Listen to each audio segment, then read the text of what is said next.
This is our fourth trip back in history to visit the Book of Kings, and in particular to look at the temple that Solomon built. And what I would like to do today is to look at some of the details that we find in 1 Kings chapter 6 and 1 Kings chapter 7. Some of the details of the design and, believe it or not, the decor. Now, when you let me near decor, it's a dangerous thing. Choosing colors, wallpapers, fabrics is just not me. I'm thankful that my wife is really good at that. But these are probably the parts of Kings that many of us would struggle with when we're reading our way through the Bible. We come across all these details of the building and the shapes and the colors and so on, and we find them hard to read, most of us. Not all of us, but most of us, let alone see what could possibly be in this for us. And that's also true, incidentally, about many of the books, many of the commentaries that are written about Kings. I have checked out 9 of them, would you believe, in preparation for these talks. And the general approach to these chapters is summed up very well by one professor of biblical studies, and this is what he writes: "We shall not pause at any length to puzzle over the architectural detail or marvel at all the glitter and gold.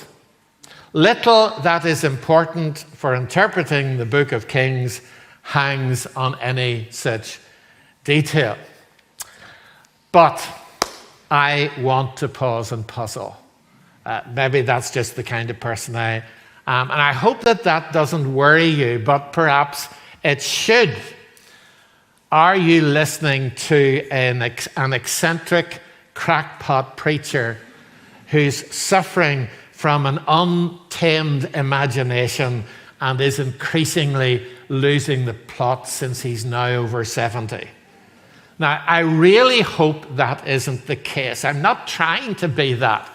But I do want to pause, to puzzle over the detail and to marvel at it, because these chapters, as much as any other chapters in the Bible, are also part of the all Scripture that Paul tells us is inspired by God and is profitable for us. So I want to at least ask, why has God given us this detail?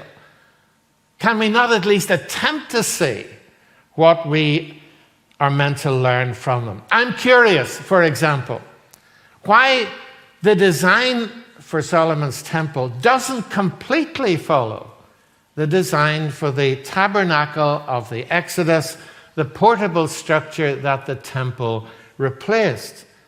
Why, for example, have 2 huge freestanding pillars at the front of the temple? Nothing like that in the tabernacle. Why change the design of the laver, as we'll see in a minute? The new one was so big they called it a C. Why did they do that? Why did they add 10 more lavers? Nothing like that in the tabernacle. The information we're given in these chapters is not detailed enough to constitute architectural or builders' plans. They're more the details that we would find in a tourist guidebook, written in a particular way to draw our attention to the things that really matter. And in particular, it seems to me, as I read the guidebook, that attention is being drawn to those key things that are different about this design than the design of the tabernacle. And in any case, I mean, this is God's house. Wouldn't you be interested in the decor, the color scheme, the furniture that God has deliberately chosen for his house? Isn't that one of the things you notice when you go and visit a friend? Or somebody has just moved house and you go along and you're keen to see, wonder what color scheme they went for and what sort of furniture. These are things that we naturally would want to puzzle, well, maybe not puzzle, but at least think about. and seek to appreciate. So that's what I want us to do today. But just making sure that we control our imagination so that we don't end up being guilty of using these more obscure texts of the Bible to teach what is not explicitly clear elsewhere in the Bible. So let's read 1 Kings 6, verse 14 to begin with, 14 to 18. So Solomon built the temple and completed it. And that's just a general thing, but now we go into the detail. He lined its interior walls with cedar boards. So here we go. This is the decor. Paneling them from the floor of the temple to the ceiling.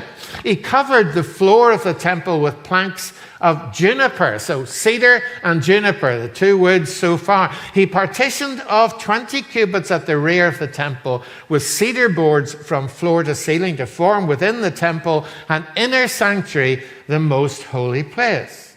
The main hall in front of this room was 40 cubits long.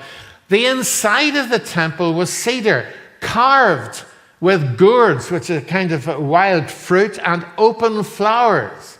Everything was cedar. No stone was to be seen. Now, verse 29. On the walls all around the temple, in both the inner and outer rooms, he carved cherubim and palm trees and open flowers. He also covered the floors of both the inner and outer rooms of the temple with gold. For the entrance to the inner sanctuary, he made doors out of olive wood. So here's the third type of wood. Isn't that interesting? That were 1/5 of the width of the sanctuary. And on the 2 olive wood doors, he carved cherubim, palm trees, and open flowers, and overlaid the cherubim and palm trees with hammered gold. Now, there's lots more detail, but we're going to stop there.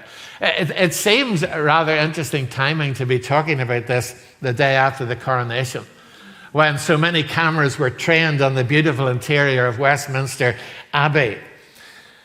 In God's choice of decor, there are a couple of things that are basically impossible to miss. And if we put up the next slide, you should see the cutaway of the interior. Can you make that out at least a little bit? It's impossible to miss the emphasis on gold. There was gold everywhere, covering the floor. In fact, there's so much gold that critics used to come along and say, this is really silly, it's just a fairy story. There couldn't have been as much gold. But it has since been demonstrated that at this particular time, gold was much more plentiful than it is today. And Solomon was incredibly wealthy. But if you just look at the image, it gives you some idea of the golden glow that was inside this building.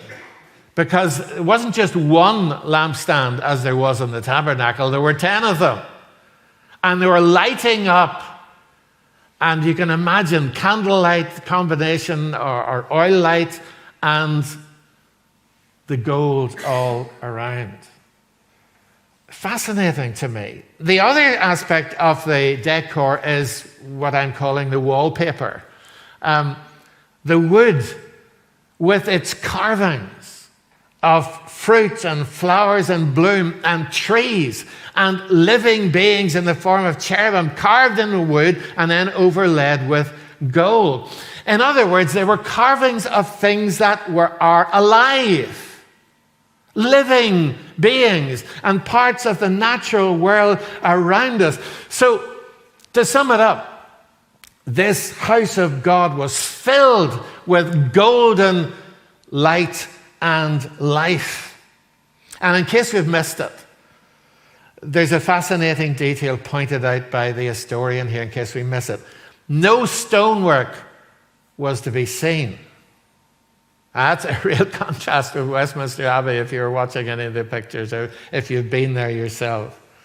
Such a contrast to many famous churches and cathedrals with their emphasis on vast columns of grey stone and with the sarcophaguses or sarcophagi, if whatever way you want to produce the plural of sarcophagus. That is the stone coffins that you tend to see, and the stone or marble statues of the dead.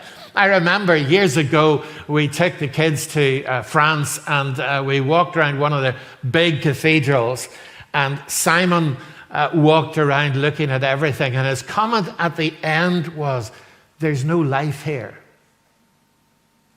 It's just so interesting to look at from the point of view of a child. There's just no life. It's all like a museum to the dead. Statues, sarcophaguses, grey stone everywhere. There's no vibrancy, no energy, no life, nothing in that sense living. But in God's house, what a contrast. Gold lights, not grey.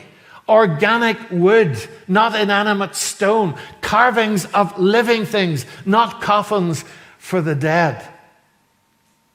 It's really not hard to see what that's saying, is it? As a statement.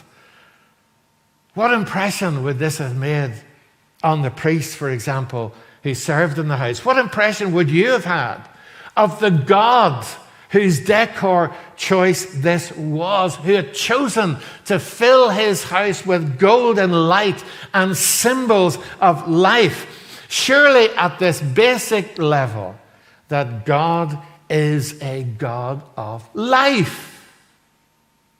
He believes in life. He rejoices in life. He rejoices in the things that he has made, in creation, in light, in the sun, moon, and stars, in color.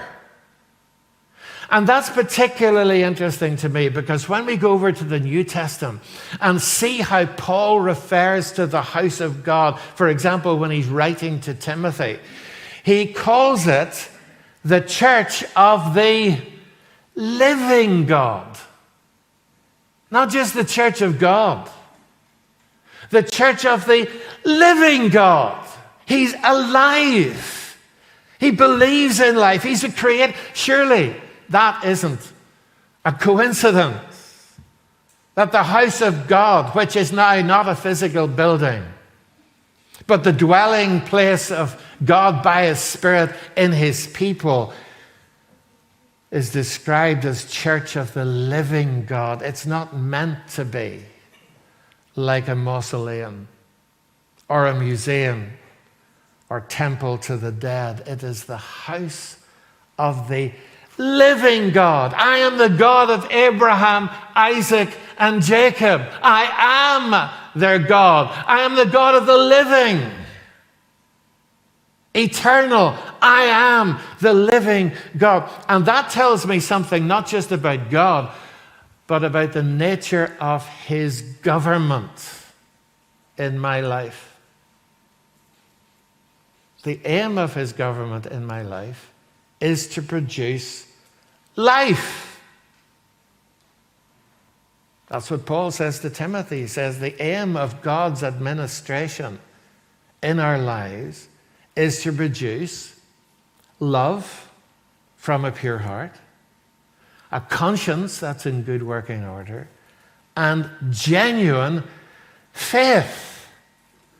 And says Paul to Timothy, this is what a lot of the folks that are started to teach and influence in the church, they've missed this completely. They desire to be teachers of the law, and they don't know what they're talking about.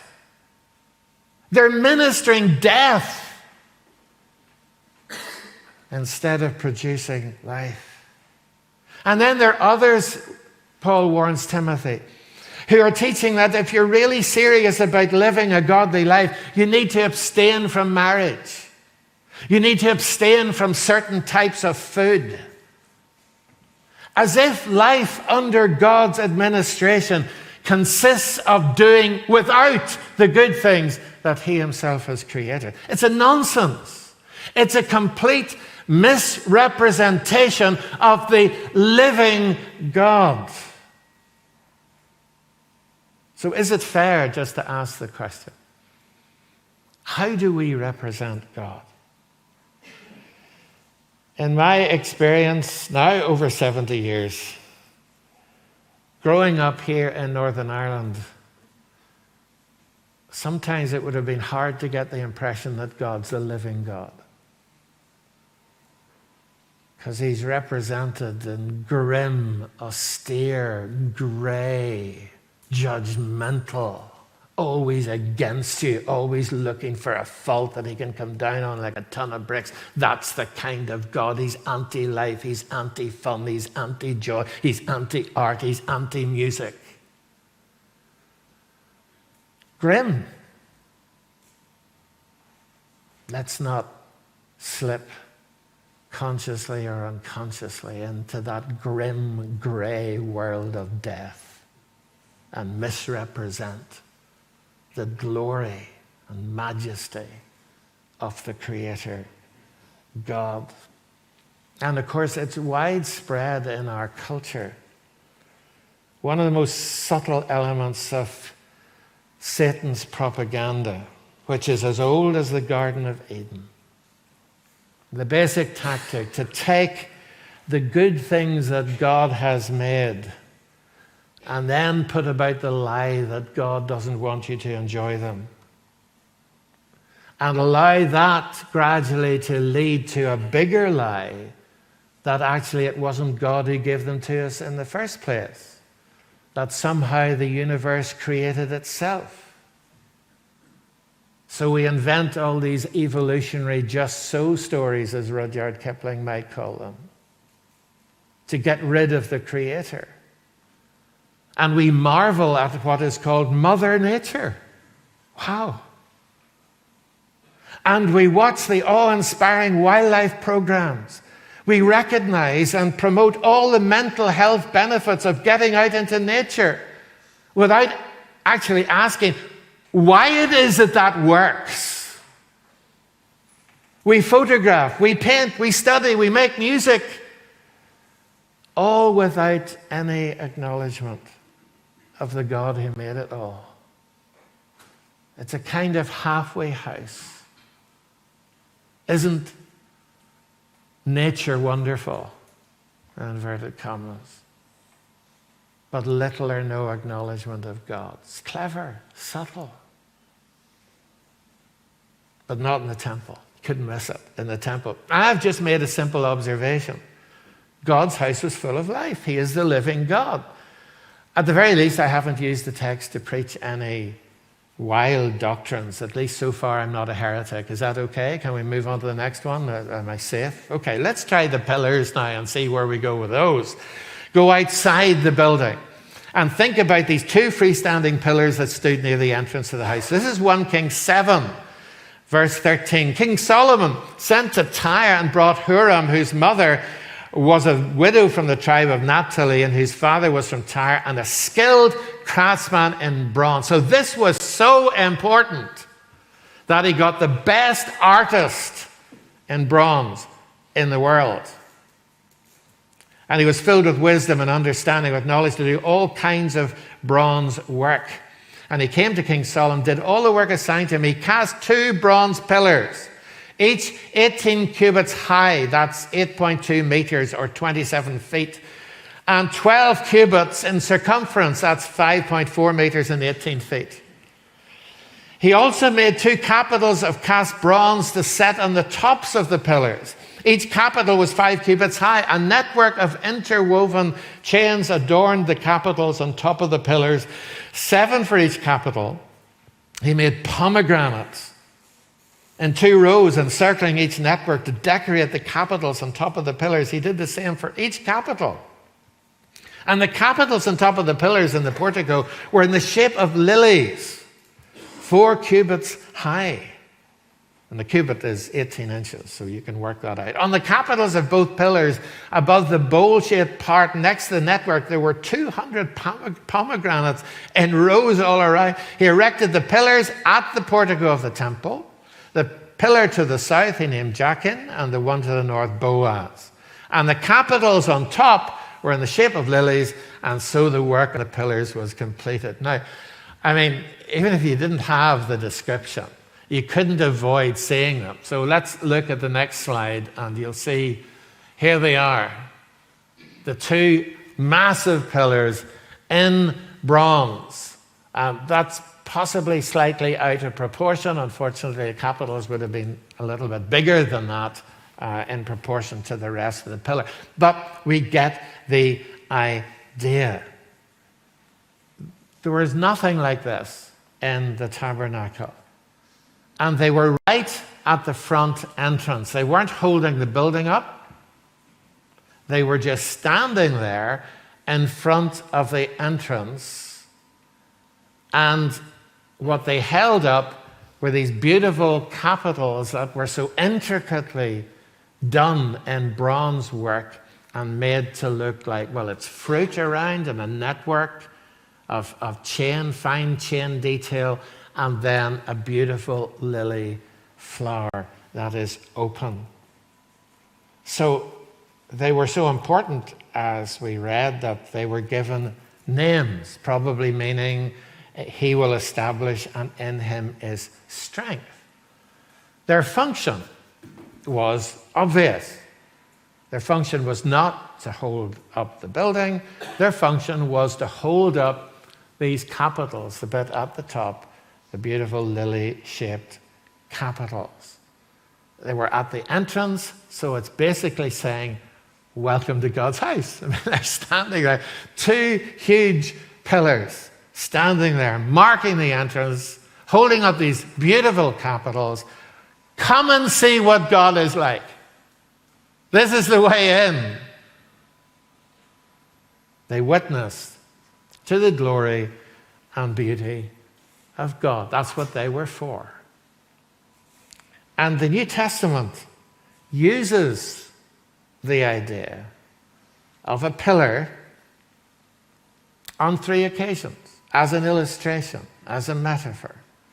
And again, not coincidentally, in 1 Timothy, where Paul is talking about the house of God, which is church of the living God. The next thing he says about it, it is the pillar and the support, not the foundation as the NIV has it, unfortunately, but it's the pillar and support, or bulwark, if you know what a bulwark was. Not the foundation, but a support structure of the truth. So Paul's language echoes the language of Kings. And the illustration makes sense, because the church is meant to function as the pillar and support of the truth. That's what it is to hold up. The church itself is not the truth, a mistake that many have made down through the years. Rather, the church is the pillar that holds it up so everyone can see it. In the same way as the literal pillars at the temple held up the beautiful capitals, the church is meant to hold up, according to Paul, the beauty of the truth of God to a watching world. And just as an illustration, again, I find that so helpful to think of what our role is. We're just part of the church. It's the whole thing, the global church, from Pentecost until the Lord returns. What is the task of the church in any generation? It is to hold up the beauty of God's objective truth. The truth of who God is and what he does. The truth of the gospel. And that, of course, is a challenge. First of all, to make sure that we're actually holding up the truth and not simply our own opinion. But second, to hold it up in such a way that people see its beauty and they aren't unnecessarily repelled by it. How many people have actually failed to engage with the truth because of the ugly way it's been represented? So that's a personal challenge to me. How do I represent the truth? Is it a thing of beauty? A thing that flowers, if you like, that's living and reflects the living God?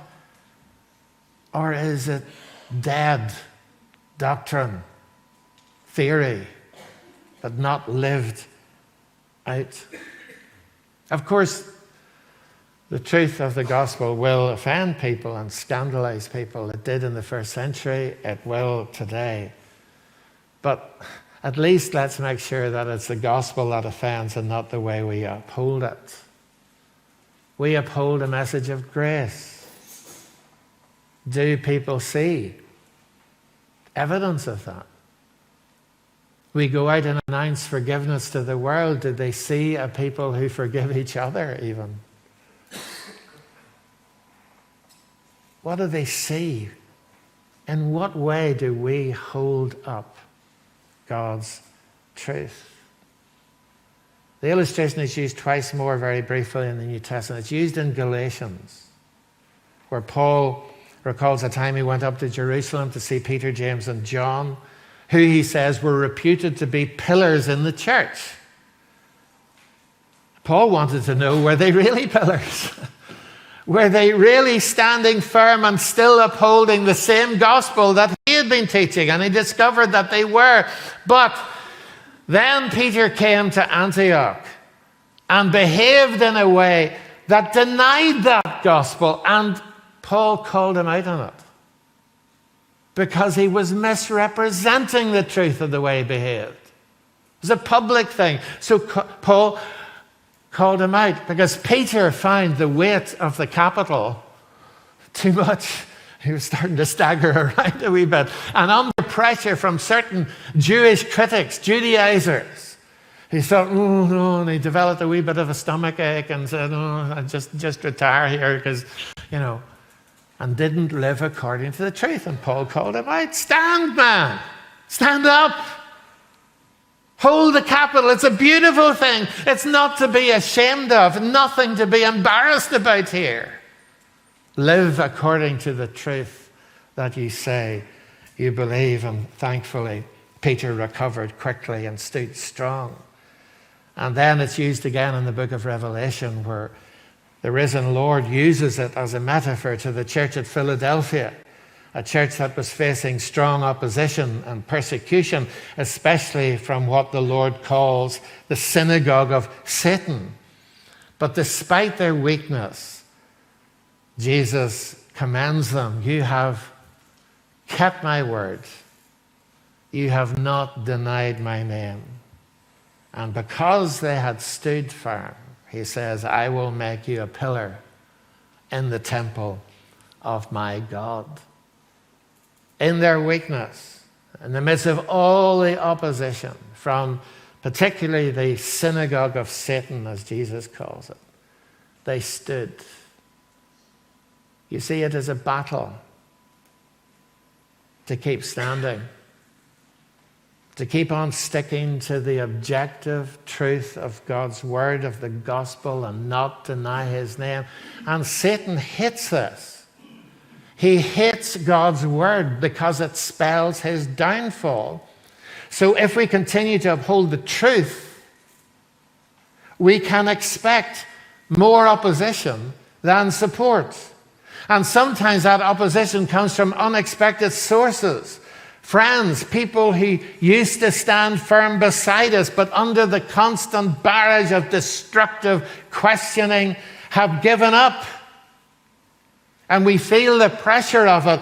And we might find ourselves thinking, I can do without this. I'm tired. I've had enough trying to stand my ground. So we just give up and we walk away. And Satan rubs his hand with delight. Another pillar gone. And how many pillars have fallen? Not willing to stand and carry the beauty of the truth, the objective truth of God and his gospel. To stand well, you need to be grounded. To hold up the truth, as Paul says to Colossians, you need to be grounded in the truth you hold up. And that takes work. And can I say, especially to those of you who are younger, if you're going to stand against the constant barrage of pressure from the culture around you to give up your faith in God as Creator and as Savior, unique of the world, and Jesus as risen from the dead and the Son of God, If you're going to stand, you need to get solidly based in it, grounded and rooted in the objective truth. Don't rely on how you feel as a place to stand. That would be like putting a pillar in sinking sand. It would be disaster. And yet so many of us do that. It takes work, hard work, to think it through at the same level as you think through your business strategies or your physics or whatever else you're into. At that same level. Recently, we were in London, and I noticed a sign up in a Protestant church there. And this was the sign: "You will find no answers here, just choices." And I thought, wow, the church is meant to be upholding the truth, is telling the world that God hasn't spoken. There are no answers here. Just choose whatever works for you. Finally, the laver, this big basin. Let's see a picture of it, or maybe, is it going to come up? This is there it is. Our time has, oh no, I still have a few minutes. That's wonderful. Great. Yes, we're going to go back to the reading now. But this is the laver, or the basin as it's called in the NIV. So let's go back to our reading. Sorry for messing you up in that. There we go. 1 Kings 7, he made the sea of cast metal, circular in shape, measuring 10 cubits from rim to rim and 5 cubits high. Then verse 27, he also made 10 movable stands of bronze. Each was 4 cubits long, 4 wide, and 3 high. And I'll leave out the rest of that reading because time is speeding on. So let's just hold it there and go back to the image. This is the laver, technically it was called that, or the basin, but it was so big that it was called the sea. It held about 11,000 gallons of water, 10 to 11,000, and it sat on the backs, as you can see from the image there, on 12 hulking great bulls. Nothing like that in that sense in the tabernacle. The tabernacle had one laver, much smaller, and there were no bulls inside. So this was something to see. And in addition to this one, there were 10 smaller ones, and they were on wheels. You can just see them in the background. Now, they probably weighed about a ton, so whether the priests were able to move them around is a matter for speculation. But the symbolism is clear. The idea was that these are portable. So wherever the water is needed, we can bring the water to that place. And again, if you read the description, and it's given in phenomenal detail, whereas lots of the other things of the temple are left out. But the detail is that they were carved with images of living beings, animals, lions, flowers, cherubim, trees. The same living God as inside the temple is now in some of these items outside in the laver. So why this? And in the plans, there's no detail, no mention even of the altar of sacrifice that was also in the courtyard. It's over to the right. You can see no, you can't. It's not there, but it's over to the right. But it's not even mentioned. The focus is entirely on this laver. And I want to puzzle over the details. So why is this? So I asked, well, what did it mean to the people at the time? What would it said to them? Well, this laver, this basin, this sea, as they called it, every time a priest came to serve, he had to wash his hands and feet. I say he because in the Old Testament system, priests were male only. With the creation of the new house, the church of the living God, that changed. And according to Peter, all believers are priests. All are called to serve, male and female alike. So, when it came to the house of the Lord, with its emphasis on God's government of his people, the emphasis of Scripture is on the necessity, the importance of individual daily cleansing with water. as an ongoing thing. When a person became a priest, they were washed all over at this laver. They didn't need that washing all over again. Only after that, they needed to wash their hands and feet every time they came in to serve. Now, the Old Testament poets and prophets understood what this was about because the symbolism was obvious. For example, in Psalm 24, we read, "Who may ascend the mountain of the Lord? Who may stand in his holy place?" And many of you could quote the answer to that. "The one who has clean hands and a pure heart." See, this was symbolism. It was easy language. A child could see the importance of it. That just as we use water to clean our hands, there needs to be a deeper cleansing because the real issue for human beings is in the heart. It's on the inside. And water can only clean on the outside. Even religious water can only clean on the outside. Spiritual water is required to clean up on the inside. God's government has to do with our heart, cleansing us from the inside. Our thinking, our desires, our motives. This is what really matters. Serving God is not just about gift and competence. It is about character, holiness, purity. So what about us as we finish? Well, once again, the New Testament picks up this idea in several places. One of the famous ones is in Ephesians 5. Christ loved the church and gave himself up for her. What for? Well, to forgive her sins. No, that's not what he says here. That's true, but it isn't what he says here. Christ gave himself up for the church to make her holy, cleansing her by the washing with water through the word, to present her to himself as a radiant church, and listen to this, without spot or wrinkle or any blemish. Do you know, if I could come up with a lotion that dealt with the spots, but now I wouldn't be as rude as to suggest there would be a queue afterwards to speak to me, but I would be a billionaire overnight, wouldn't I? But what about the spots and blemishes in here? And in our behavior, in our thinking, in our character. That's what God's government, his ongoing government of our life is about. And the process he describes it, using the Old Testament language, is the washing of water. Actually, the Greek uses the word for laver here.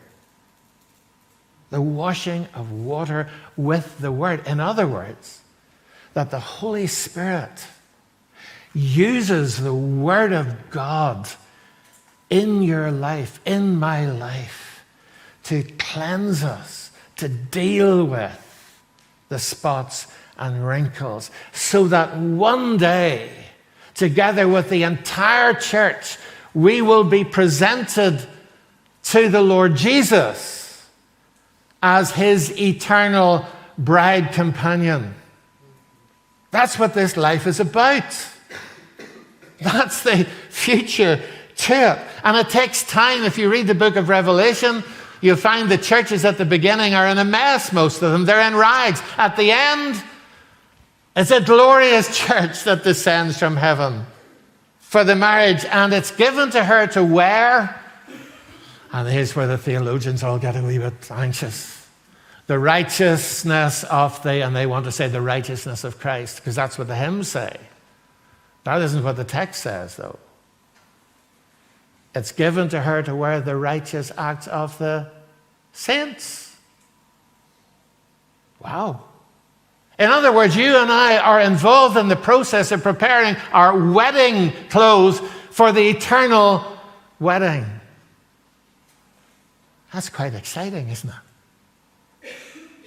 Now, I mean, these days, of course, if a bride's going to get married, they go to one of these fancy bride shops or maybe get something off eBay or whatever it is. You know, it's all done for you. But in the olden days, you had to make your own. And that's what we're talking about here. The washing of the water of the Word to change and transform us. Peter found this out the hard way.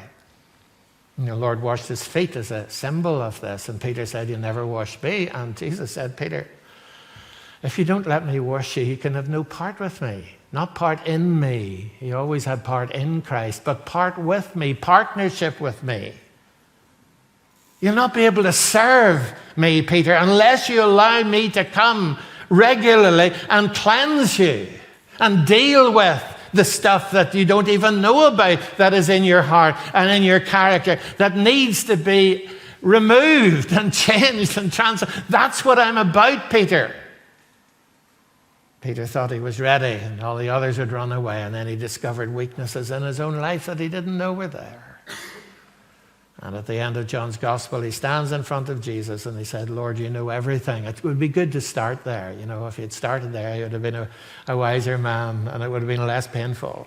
You know everything. You know what there is in me that needs to be changed. He's a great example of what he writes about as living stones that need to be carved and smoothed and sanded down, the edges rubbed off. And let me finish with that. There's a wonderful detail in the description of the temple where it says that there was no sound of a hammer or chisel when they were building. That's amazing. You ever been in the building site? There's no sound of a hammer or chisel. The stones that went to build the temple were cut in the quarry. They were shaped in the quarry, obviously according to a master plan, and then they were carried and set. Fantastic. Now, I can't prove that this is what it's about, but I find that illustration amazing. There's a lot of noise in my life at the minute as the hammers and chisels are working, still in the quarry. But one day, he's going to take what was an old rough stone, smoothed, shaped according to his design, and he's going to place it in the eternal dwelling place of God. That's what he's doing in your life. Lift up your heart. He's coming soon. Let's pray. Father, thank you for your word. May it speak powerfully into our lives. May you use it to inspire and challenge and change us and give us hope and strong encouragement from your word, we pray in Jesus' name. Amen.